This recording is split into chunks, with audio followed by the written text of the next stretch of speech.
Fie, fie! I knit that threatening unkind brow, and dart not scornful glances from those eyes to wound thy lord, thy king, thy governor. It blots thy beauty as frost do bite the meads, confounds thy fame as whirlwinds shake fair buds, and in no sense is meet or amiable. A woman moved is like a fountain troubled, muddy, ill-seeming, thick, bereft of beauty, and while it is so, none so dry or thirsty will dine or sip or touch one drop of it. Thy husband is thy lord, thy keeper, thy life, thy head, thy sovereign, one that cares for thee, and for thy maintenance commits his body to painful labour both by sea and land, to watch the night in storms, the day in cold, whilst thou liest warm at home, secure and safe, and craves no other tribute at thy hands but love, fair looks, and true obedience. Too little payment for such great a debt. Such duty as the subject owes the prince, even such a woman oweth to her husband, and when she is froward, peevish, sullen, sour, and not obedience to his honest will, what is she but a foul contending rebel, and graceless traitor to a loving lord?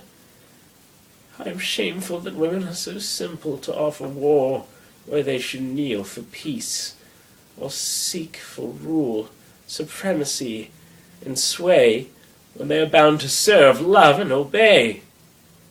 Why are our bodies soft and weak and smooth, unapt to toil and trouble in the world, but that our soft conditions and our hearts should well agree with our external parts?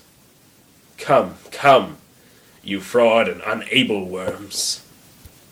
In the soliloquy that you just saw from Kate in the play The Taming of the Shrew, you just saw Shakespeare attempting to appeal to King James, who is currently the King of England, by showing that women should be a more subservient role, as opposed to what he would have done if Queen Elizabeth would have been Queen of England, where he would have appealed to women's strengths. Since what I am to say must be but that which contradicts my accusations, and the testimony on my part no other, but which comes from myself, it shall scarce spook me to say, not guilty. Mine integrity, being counted falsehood, shall, as I express it, be so received. But thus, if powers divine behold our human actions, as they do, I doubt not then but innocence shall make false accusations blush, and tyranny tremble at patience. You, my lord, best know, who least will seem to do so, my past life hath been as continent, as chaste, as true as I am now unhappy, which is more than history can pattern, though devised and played to the spectators. For behold me, a fellow of the royal bed, which owe a moiety to the throne, a great king's daughter, the mother to a hopeful prince, here standing to prate and talk for life and honour for, who please to come and hear.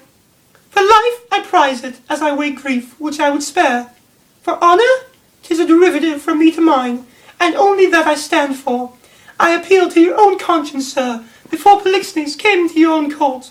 How I was in your grace, how merited to be so, since he came, what with encounter and uncurrent, I have strained to appear thus.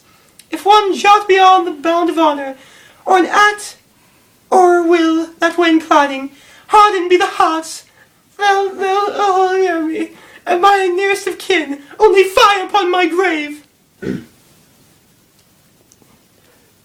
In this previous scene that you just saw, our friend Hermione was speaking a lot about sex. This reflects the role of women under the rule of King James. They were subservient, and they had to fit their social classes. You'll notice this is quite similar to the other scene we saw today, the soliloquy of Kate from The Taming of the Shrew.